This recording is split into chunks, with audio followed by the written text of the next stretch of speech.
Now, there's a couple strange things in here relating to keywords. So there's this one that the shrimp one right at the bottom from yeah, right there. So this is an email. Seems like it's to Jeffrey Epstein, and it says, "No, some are like shrimp. You throw away the heads and you keep the body."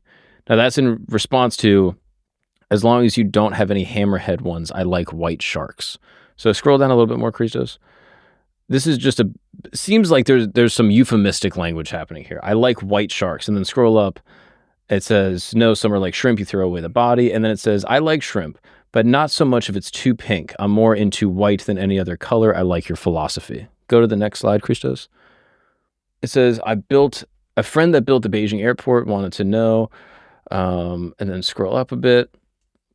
It says, "Very nice. Where are you now?" Scroll up a little bit more. "I'm on my island in the Caribbean with an aquarium full of girls."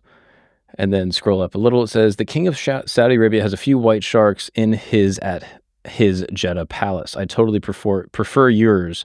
Sure, I would enjoy the view. Two are Russians. I guess some might refer to them as white sharks." So there's much more to this correspondence. That's sort of this strange coded language. It seems like some of it is not so coded. I mean, aquarium full of girls is like pretty obvious. I would think, yeah. And from this Google search here, he's a diplomat, a former advisor in the diplomatic unit of former French President Nicolas Sarkozy. So that's what I found here. This guy, Olivier Colomb. There he is, yeah. And so these emails are just so bizarre. I mean, references to white sharks, and I like white sharks, and I'm in an aquarium full of girls, and some are like shrimp. You have to remove the head, and oh, I hate the smell of black shrimp. Like there's this weird racialized, misogynistic coded language. What do you make of this? Well, it's weird racial, misogynistic coded language. I mean, if I put some smart money down, I would say that Oliver Colomb doesn't really like African Americans. That would be my guess. Mm-hmm. I think it's a bold claim. Yeah. I mean, again, I think it's worth referencing that Oliver Colomb has not had legal charges pressed against him for sexual abuse. Yeah.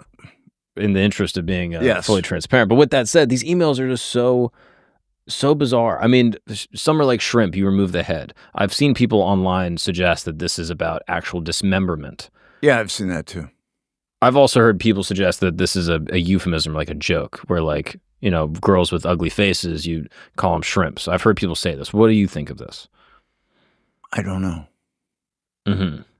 I would have to think that he's referring to girls. Mm-hmm. Or women. Okay, let's pop into another email, shall we? Again, more weird coded language here.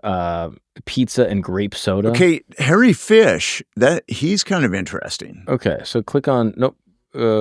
Is that Carrie Fish or Harry Fish? It's Harry Fish. I got that one right there? Yeah, I misspelled. Oh, okay. So Harry likes pizza and grape soda. Yeah. And I got his number. He's actually a gifted urologist. He's a eminent urologist. So yeah, this is from Harry Fish to Epstein. Yeah. Holy shit, Chunky. I forgot about that. What time do you want to get pizza and grape soda tomorrow? Now, this is in June of 2018. This is between a gifted urologist and also a billionaire talking about eating pizza and grape soda. So I found Harry's phone number. I'm pretty good at finding people's cell phone numbers. Mm-hmm. And it's just years of being an investigative journalist. You get pretty good at that. You know what databases to hit. So I left Harry a message. And I said, "Harry, my name's Nick Bryan. I'm a journalist. I'd like to talk to you about pizza and grape soda." And then he never got back to me, which kind of surprised me. But then I texted him and I said, "Harry, it's Nick Bryan again." And actually, I put it on Twitter. And I said, "What is your favorite type of pizza?" Just for my own personal edification. "And what is your favorite brand of grape soda?" And he never got back to me. So I've left a voicemail for him. And I've texted him. And Harry doesn't want to talk to me. I'm hurt by that, man. Now that really hurts me. Yeah. It's interesting because that Yeah. He seemed forthcoming and interested to talk about pizza and grape soda with his friend Jeffrey Epstein in And 2018. I thought he would talk to me about pizza and grape soda. Yeah, I guess maybe you're not briefed in the club. You might not be might not be one of the cool guys. I was kind of offended by Harry. Yeah, it makes sense. I completely understand. Now, I've heard people suggest that pizza, as it relates to obviously the Pizzagate story, conspiracy theories, some have said that kind of came out of this 2020 email leak. Some people suggest that pizza refers to young boys, or I've heard it in reference to, just children in general. I've heard it in reference to CP, obviously meaning, which we might have to censor that part, but also being cheese pizza, and it's a code word. Do you think that that's what's happening here? Yeah, I looked into Pizzagate. Given my philosophic training, I try to approach everything agnostically. And the stuff that I've uncovered over the years is I've covered some very bizarre stuff where, if I told people about, before any of this started hitting the internet, if I told people about some of the stuff that I discovered, they'd just write me off as crazy. I mean, I experienced that quite a bit. Sure. So with Pizzagate, I looked into it and I found a guy who could get me to the guy who could give me some answers. And then it just evaporated. So that was it. I mean, I wasn't willing to put any more time into it. And I just moved on. But I think, and now Pizzagate has been completely thought of as a conspiracy theory. Sure. But, the term conspiracy theory is, it's a very strange term. In 1967, the CIA put out a dispatch, and because a lot of people were questioning the Warren Commission. Actually, I think the majority of Americans were questioning the Warren Commission, which is reasonable.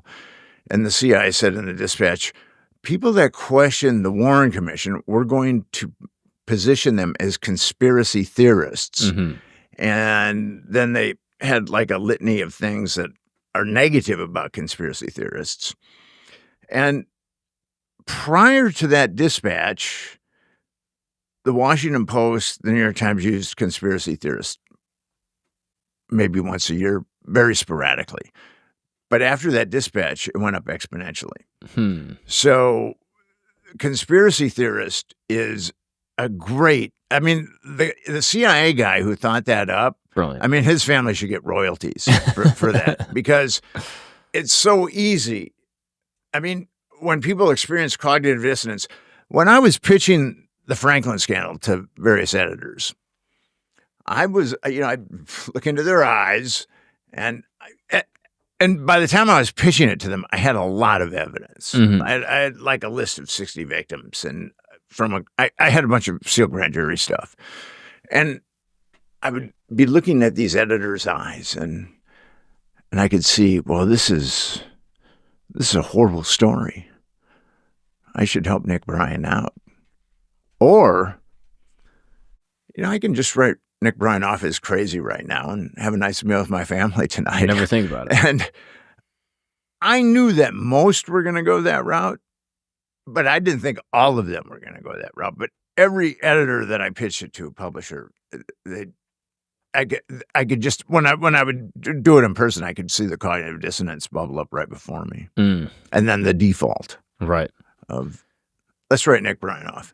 So the actual code words here, though, pizza and grape soda, do you know what those mean? I have no idea. Have you heard theories about grape soda in particular? Obviously, pizza, I think people are a bit more familiar with, but grape soda, what does that mean? Yeah, I've got no idea. Do you think that it means what they're saying? Do you think it literally could be pizza and grape soda, or do you think it's likely a code word? So you've got an eminent urologist and someone who's a billionaire. Does it really strike you that they would go out for pizza and grape soda? It seems strange to me, and it seems oddly specific. So I can see him being like, "Hey, let's grab a bite," and then going to get pizza. But then pizza and grape soda come up elsewhere too, right? So, and Jeffrey Epstein really doesn't. I mean, he had a chef that flew with him everywhere he went. he was very, very meticulous about what he ate. Right. He does not strike me as a pizza and grape soda kind of guy. Right. And it's also just a strange, specific language to put into an email. And I know some rich people, perhaps not billionaires, but very few of the richest people I know are they, eating pizza and grape soda on a regular basis. So it strikes me as strange. What do you think? Strikes me as very strange. I don't know what it means though. Like, is it possible? It's hard to define. Is it possible grape soda could be drugs? Is it possible it could be some other type of illicit thing? Perhaps. Is it possible it is trafficking young children? Also possible. That's why I just want some type of investigation, someone to, talk to Mr. Harry Fish under oath and in some type of, private or public setting. I can give you his number after we're done here. You can give him a call. I mean, I didn't have much luck with him, but, tell him you've got a pretty big podcast. Yeah, maybe he'll come on. And say, Harry, come on. Yeah. My podcast. He lives in Manhattan. Oh, great. Okay, so maybe I'll bump into him. He's close.